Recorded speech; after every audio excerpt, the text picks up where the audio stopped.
Good morning students, आज हम करने जा रहे हैं आपकी worksheet number 80 subject maths class 10th, हमारी डेट 1 फरवरी के लिए। तो चलिए स्टार्ट करते हैं। आज की जो हमारी वर्कशीट है वो हमारी रिवीजन है, जो हमारा चैप्टर है पॉलिनोमियल्स, उसकी थर्ड रिवीजन है, जिसमें केस स्टडी के बेस्ड जो आपके क्वेश्चन है वो किस तरीके का इस चैप्टर में से आ सकता है। तो फर्स्ट क्वेश्चन है, आपको ये 3 ग्राफ्स आपको दिए हुए हैं। पहले जो आपको दिया हुआ है ये रीड करो। The zeros of the polynomial are the points where the graph meet X axis in the Cartesian plane. ये जो आपको ग्राफ दे रखा है, इसमें जो आपका जो पॉइंट्स है जो ग्राफ के ऊपर, यहाँ पे आप देखोगे एक्स एक्सिस पे, ये आपकी एक्स एक्सिस पे कितनी बार कितने पॉइंट्स पे कट करता है। जैसे ये है, ये तो एक्स इसको कट ही नहीं करता एक पॉइंट पे भी। ये है, ये एक्स एक्सिस को यहाँ पे एक्सिस यहाँ है ना, ये इसको यहाँ कट करता है। ठीक है, मतलब यहाँ इसको टच करता है एक बार। तो इसकी जीरोस कितनी है? 1 है। इसकी जीरोस कितनी है? 0 है ही नहीं। इसकी कितनी है? 1 2, जितनी बार टच कर रहा है 3, एक्स एक्सिस पे 3 बार मीट कर रहा है, तो इसकी नंबर ऑफ जीरोस 3 है। ठीक है, तो zeros of the polynomial are the points where the graph meet, जहां पर जो ग्राफ है, जो पॉइंट्स जब ग्राफ पे एक्स एक्सिस पे जहां पर मिलते हैं वो क्या होते हैं? जीरोस होते हैं पॉलिनोमियल के। ठीक है, अगर जो ग्राफ है वो एक्स एक्सिस पे नहीं मीट करता, does not meet X axis, then the polynomials does not have any zero. जैसे यहाँ पे था, ये टच नहीं कर रहा एक्स एक्सिस को, इसका मतलब इस पॉलिनोमियल में कोई भी जीरो नहीं है। So in above graph first figure have no zeros, पहली फिगर में कोई जीरोस नहीं है क्योंकि एक्स एक्सिस पे ये टच नहीं कर रहा है। ठीक है, जबकि जो सेकंड फिगर है उसमें ओनली 1 जीरो है, ये मैं आपको बता चुकी हूँ कि एक बार टच करता है। इसको हम क्या बोलते हैं? Graphical representation of polynomials. Polynomials को कैसे ग्राफिकल हम रिप्रेजेंट कर सकते हैं। जो अल्फा और बीटा है वो 2 जीरोस हैं किसी क्वाड्रेटिक पॉलिनोमियल के लिए। ये आपकी जो क्वाड्रेटिक पॉलिनोमियल है उसकी जो आपकी इक्वेशन है वो किस तरीके से आती है? जैसे A X square plus B X plus C, यहाँ पे मान लीजिए 6, वो इस फॉर्म की होती है, 6x square plus 5x plus सी, इस फॉर्म की वो होती है। ठीक है, देखो तो ये क्या है? क्वाड्रेटिक इक्वेशन, जिसकी क्या होती है? डिग्री 2 होती है। Then answer any 4 of the following questions. तो नीचे आपको यहाँ पे 5 क्वेश्चंस दिए हुए हैं। ये देखो, ये 5 क्वेश्चंस आपको दिए हुए, इस 5 में से आपको कोई 4 अटेम्प्ट करने। ठीक है, अभी तो हम 5 के 5 करेंगे, लेकिन आपको एग्जाम में इसमें से कोई भी 4 करने। ठीक है, और जरूरी नहीं है आपको ये सॉल्व करके दिखाना है, आप डायरेक्ट यहाँ पे टिक लगा सकते हो, आपको फुल मार्क्स मिलेंगे। ठीक है, तो फर्स्ट पार्ट है the number of zeros for quadratic polynomial is. जो number of zeros quadratic polynomial की कितनी होती है? आपको पता होनी चाहिए कितनी होती है। 2 होती है ना, अल्फा और बीटा निकालते हैं ना number of zeros quadratic polynomial के, अभी हमने पढ़ा भी है। Alpha and beta are 2 zeros for quadratic polynomial. तो फर्स्ट का आंसर क्या आ जाएगा हमारा? C option 2। सेकेंड है the value of sum of zero alpha plus beta. ये हम डेली कई दिन से कर रहे हैं। अल्फा प्लस बीटा की जो वैल्यू होती है वो क्या होती है? Minus B by A. Second option क्या हो जाएगा? Minus B by A. Third है the value of product of zeros alpha beta. Product of zeros कैसे निकालते हैं? क्या फॉर्मूला होता है?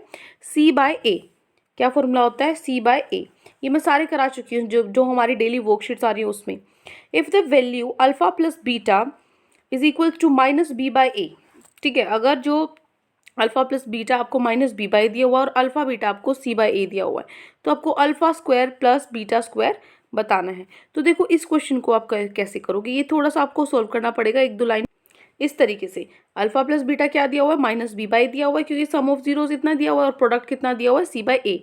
ठीक है, एक आपकी आइडेंटिटी होती है कौन सी? ए प्लस बी का होल स्क्वायर। क्या होती है? A square plus B square plus 2ab, यही होती है ना।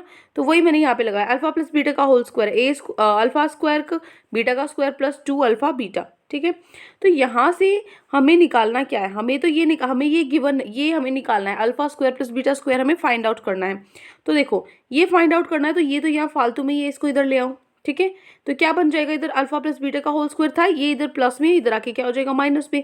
माइनस 2 अल्फा बीटा किसके इक्वल रहेगा? Alpha square plus beta square के इक्वल। ठीक है, तो alpha plus beta minus B by A दिया हुआ है। ठीक है, तो माइनस बी बाई ए का स्क्वायर, क्योंकि यहाँ पे भी स्क्वायर था। उसके बाद जो अल्फा और बीटा है वो सी बाई ए दिया हुआ है, तो उसकी जगह मैंने सी बाई ए लिखा। ठीक है, तो यहाँ से माइनस बी, माइनस का स्क्वायर माइनस माइनस क्या हो जाते हैं? प्लस हो जाते हैं। तो ये जो माइनस है प्लस हो गया, बी का स्क्वायर बी स्क्वायर। ठीक है, B square by A square आ गया इधर से, और इधर से क्या आ गया? 2c बाई ए आया। ठीक है, हमें alpha square plus beta square की वैल्यू निकालनी है। तो नीचे अगर हम एलसीएम लेंगे तो क्या आएगा?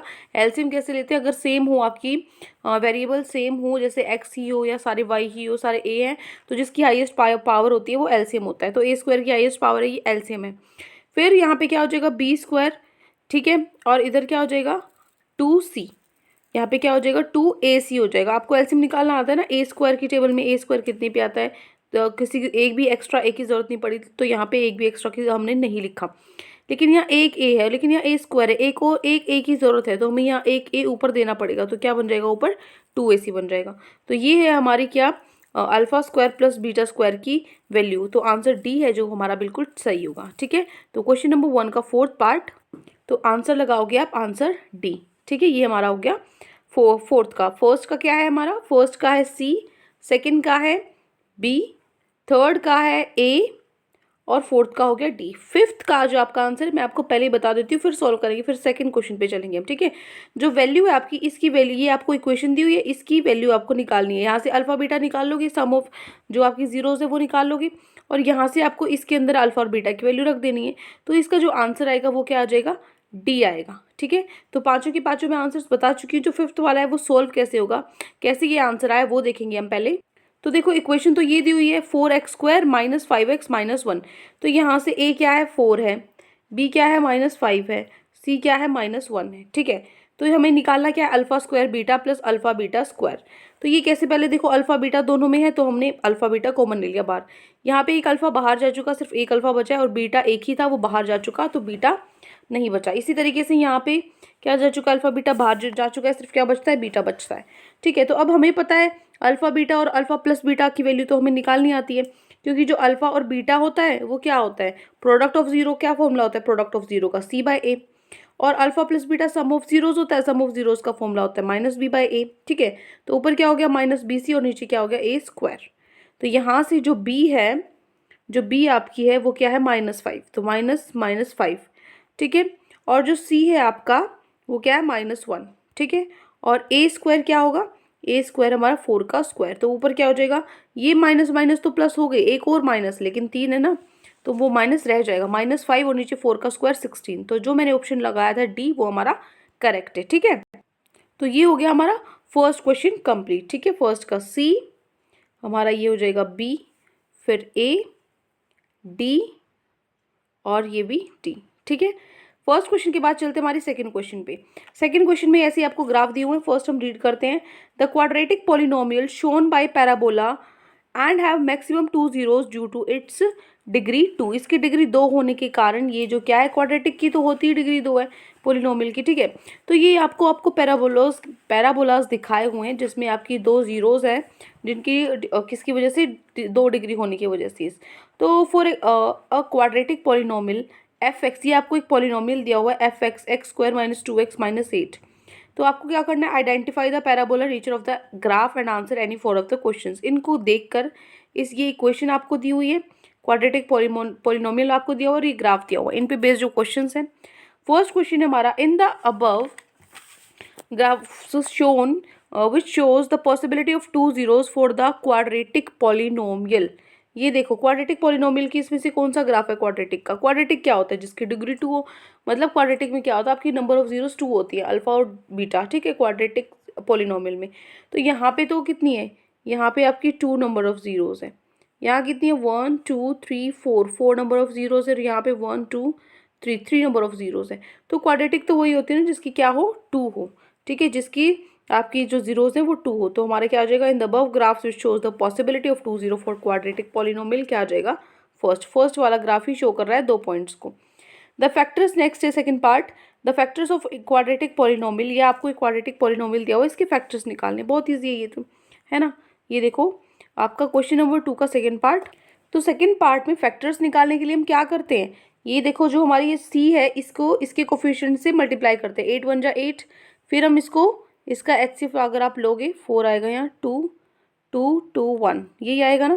तो यहाँ से 2 2 जा 4 और एक बच जाता है 2, 4 2 जा 8 भी हो जाता है, और 4 और 2 को अगर हम करेंगे तो मेरा 2 भी आ जाएगा, माइनस करेंगे तो। ठीक है, तो यहाँ पे मैंने -4x क्यों लगाया, क्योंकि ये क्या है यहाँ माइनस में है, और माइनस कब आता है, जब बड़ा माइनस में हो। तो -4x लगा दिया क्योंकि यही बड़ा है। फिर आप कहोगे कभी कभी -4x और -2x दोनों लगाते हैं, तो वो तब लगाते हैं जब साइन माइनस का होगा और यहाँ पे आपका 6x होता। ठीक है, तो यहाँ से कॉमन लेंगे फैक्टर्स निकालने के लिए, x बाहर ले लो, अंदर क्या बचेगा x - 4। इधर से 2 8 में से 2 कॉमन ले लो, अंदर क्या बच जाता है x - 4। तो यहाँ से x - 4 और x - 4 एक तरफ आ जाएंगे और x + 2 एक तरफ। ठीक है, तो ये हो जाएंगे हमारे फैक्टर्स। ये है हमारा आंसर नंबर, जो क्वेश्चन नंबर 2 है उसका आंसर नंबर ए। ठीक है, तो देखो यहाँ तक तो हमने अपने जो फैक्टर्स है बना लिए थे, ऑप्शन ए हमारा आ गया था। तो कैसे लिखेंगे यहाँ पे, इसको भी जो जीरोज अगर हमें निकालनी है तो इसको भी 0 के इक्वल रख दो और इसको भी 0 के इक्वल रख दो। यहाँ पे x-4 है तो क्या हो जाएगा, x यहाँ पे माइनस में है, इधर आके प्लस में हो जाएगा, तो x की वैल्यू 4 आ जाएगी और y की वैल्यू क्या हो जाएगी, 2 उधर जाके माइनस में हो जाएगा -2। तो ये हमारी जीरोज निकल गई, अल्फा और बीटा निकल गया। तो उन्होंने क्या बोला है, हमारी जो ये हमारी इक्वेशन दी हुई है इसकी जीरोज ही निकालनी थी, तो जीरोज तो हम निकाल चुके, क्या 4 और -2। ठीक है, तो तीनों का क्या हो जाएगा, फर्स्ट सेकंड थर्ड। अब समझ में आ गया अच्छे से आपको। अब देखो fourth, the sum of zeros of the quadratic polynomial, ये आपको दिया हुआ है, यही वाली सेम चल रही है अभी भी। ठीक है, तो इसकी सम ऑफ जीरोज क्या क्या थी, एक तो थी आपकी 4, अभी अभी हमने की ये रही, ये दोनों जीरोज है 4 और एक क्या -2, इनका सम और -2 क्या हो जाएगा, 4 -2 2 आया। तो क्या हो जाएगा आपका आंसर 2 आएगा। तो फोर्थ में 2 कहाँ है, ए पार्ट में है, तो इसका भी आंसर क्या आ जाएगा, ए आ जाएगा। फिर है आपका fifth, product of zeros of quadratic. अब इसकी प्रोडक्ट क्या है हमारे जीरोज क्या है, जीरोज 4 और -2 है, तो इनका प्रोडक्ट कर दो, 4 और -2 क्या हो जाएगा, -8 आंसर आएगा, जो ऑप्शन ए में है। ठीक है, तो जो हमारा ये क्वेश्चन है क्वेश्चन 2, उसके सारे ऑप्शंस ए वाले करेक्ट है। ठीक है, और मैं आपको ये दिखा देती हूँ फोर्थ फिफ्थ सॉल्व कैसे करोगे। देखो बाकी 2 पार्ट है वो भी मैंने यहाँ पे लिख दिया, अगर जिन बच्चों को वहाँ पे क्लियर नहीं समझ में आया तो वैसे तो एक ही बात है, बस यहाँ पे जीरोज थी, उनको एक बार प्लस किया और एक बार मल्टीप्लाई किया और कुछ नहीं है। ठीक है, तो ये आज आपकी वर्कशीट आपको गिवन थी, आई होप आपको अच्छे से समझ में आ गई है। 2 क्वेश्चन है और वो भी बहुत ईजी है, पॉलिनोमियल्स, ये चैप्टर ही बहुत ईजी है, इसमें बहुत अच्छा आप स्कोर कर सकते हो। कोई भी डाउट है आपको इस पूरी वर्कशीट में, क्वेश्चन में, इस पूरे चैप्टर में, तो कमेंट सेक्शन में आप मुझसे पूछ सकते हैं। अगर आपको वीडियो अच्छी लगे तो चैनल को सब्सक्राइब कर सकते हैं, वीडियो को लाइक कर सकते हैं। Thank you and have a great day.